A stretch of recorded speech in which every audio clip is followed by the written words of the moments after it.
अस्सलामुअलैकुम दोस्तों, क्या हाल चाल। Like share subscribe follow comment करते रहिएगा। ट्रैफिक वॉयलेशन के मतलब ख़बर है जी, और ख़बर बड़ी दिलचस्प है क्योंकि एक बंदे का 11,000 के करीब जुर्माना माफ़ हो जाए और वो जश्न न मनाए तो ये हो ही नहीं सकता। लास्ट मंथ आज 16 मई है 2024 और जुमेरात का दिन है। लास्ट मंथ जो है जब हिज़्म चिश्ती सुल्तान हैथम बिन तारिक उन्होंने विज़िट किया था यूएई का, तो ओमानी सिटीज़न जो हैं, जो ओमानी शहरियत रखते हैं, उनके यूएई ने ट्रैफिक वॉयलेशन के, ड्राइविंग वॉयलेशन के जुर्माने जो थे वो माफ़ करने का ऐलान कर दिया 2028 से 2023 तक। तो एक ओमानी शख्स, उसका 11,000 कुछ रियाल जो है वो यानी 1 लाख से ज़ायद दरहम जो है उसका जुर्माना था। ओमानी रियाल एग्जैक्ट जो है उन्होंने दिखाया जी 11,000 और 375 रियाल 140 पैसा।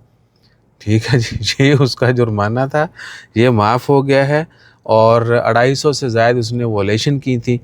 बहरहाल अब उसका जुर्माना जब माफ़ हो गया 11,000 कुछ रियाल, तो उसने 5 कुर्बानियाँ दी हैं इधर ओमान में, और अपने दोस्त अहबाब को, फैमिली को, बाकी जो करीबी अहबाब होंगे उनको बुला के जो है जश्न मनाया है कि जो उसका बहुत बड़ा जो है वो लॉस होने से बच गया है और इतना बड़ा जुर्माना। बहरहाल हमारा ये है कि भैया सानू भी शामिल कर लेंदे। पिछले महीने जो है ना, मैं भी 150 पे करके हैं अप्रैल में, जो है ना 150 रियाल पे किया है। सो अब क्या कह सकते हैं, एक्सपेक्टेड तो था कि ये शायद सब लोगों को शामिल करेंगे, लेकिन नहीं किया तो क्या हो सकता है। बहरहाल एक और चीज़ ट्रैफिक वॉयलेशन के हवाले से ही, कि ओमान में भी भाईजान अभी माफ़ी नहीं है। आपने हर वो कानून फॉलो करना है जिसको पहले हम कुछ समझते ही नहीं थे। ठीक है ना, मैं भी बहुत सारी जगहों पे सिग्नल नहीं देता था, रुकते नहीं थे ब्रेक, जहाँ पर रुकना है वहाँ पर आपने रुक के ही आगे जाना है। अक्सर क्या होता है कि कहीं ना कहीं से शुरता निकल आता है, वो छुप के खड़े होते हैं।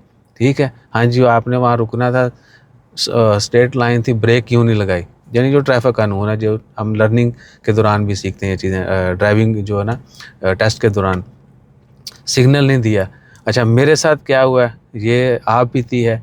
उन्होंने मुझे रोका जी, और मैंने सिग्नल नहीं दिया, शुरता ने रोका मुझे, मैंने सिग्नल नहीं दिया कि जी उसने मुझे रोका है तो मैं इंडिकेटर दे कर रुकूँ। ठीक है, उसने बोला जी वो हंस पहले ही उसकी भी हंसी निकल गई, और मैं हैरान था इसने मुझे जाते जाते क्यों रोक लिया, मैं तो सब कुछ ठीक ठाक जा रहा हूँ। कहते आपने सिग्नल नहीं दिया। मैंने बोला जी मैं स्ट्रेट आ रहा हूँ, मैंने सिग्नल कब देना है, कहाँ देना है। अच्छा, मैं इतना वो, उसने दूसरे बंदे को रोक रहा था, वो उसके साथ एंगेज हो गया। मैं फिर खड़ा, फिर मेरे वापस आया तो मुझे बोला dare listen, I stop you, you didn't give signal, you stop अलातुल। ठीक है। तो मैं हैरान, भैया ये क्या हो गया उस्ताद। तो नहीं, इस बात के ऊपर भी जो है ना आपको जुर्माना होना है, और इट वाज रियली शॉक्ड। ठीक है ना, मैं इतना हैरान हुआ, इतना हैरान कि यार ये भी पॉसिबल है। और वाकई क्योंकि कानून है, आपने कहीं भी राइट लेफ्ट जाना है तो सिग्नल देना है। अब वो भी ठीक था, अब मैं उधर इतनी सोच में पड़ गया कि उस्ताद है हो ही गया। बहरहाल आपको, यानी जब उन्होंने जुर्माना ठोकना है ना, तो आपसे कुछ भी गलती भी हो सकती है, और बाकी क्या है कि फिर कुछ भी ना आवे तो गड्डी गंदी है या कि तो थोड़ा बहुत कलर ख़राब है, यू कैन नॉट आर्गूमेंट। ठीक है ना, आप आर्ग्यू नहीं कर सकते उनके साथ कि जी बहस मुबासा नहीं कर सकते कि भाई नहीं ये करो तो करो। आप कुछ भी करें, 10-15 रियाल आ ही जाने ने। ठीक है ना, तो आपने हर तरह की केयर करनी है। और ये सुन लें, बल्कि बहुत सारे लोगों के साथ इससे भी अजीबोगरीब वाक़यात पेश आए होंगे जो उन्होंने सोचे ही नहीं होंगे।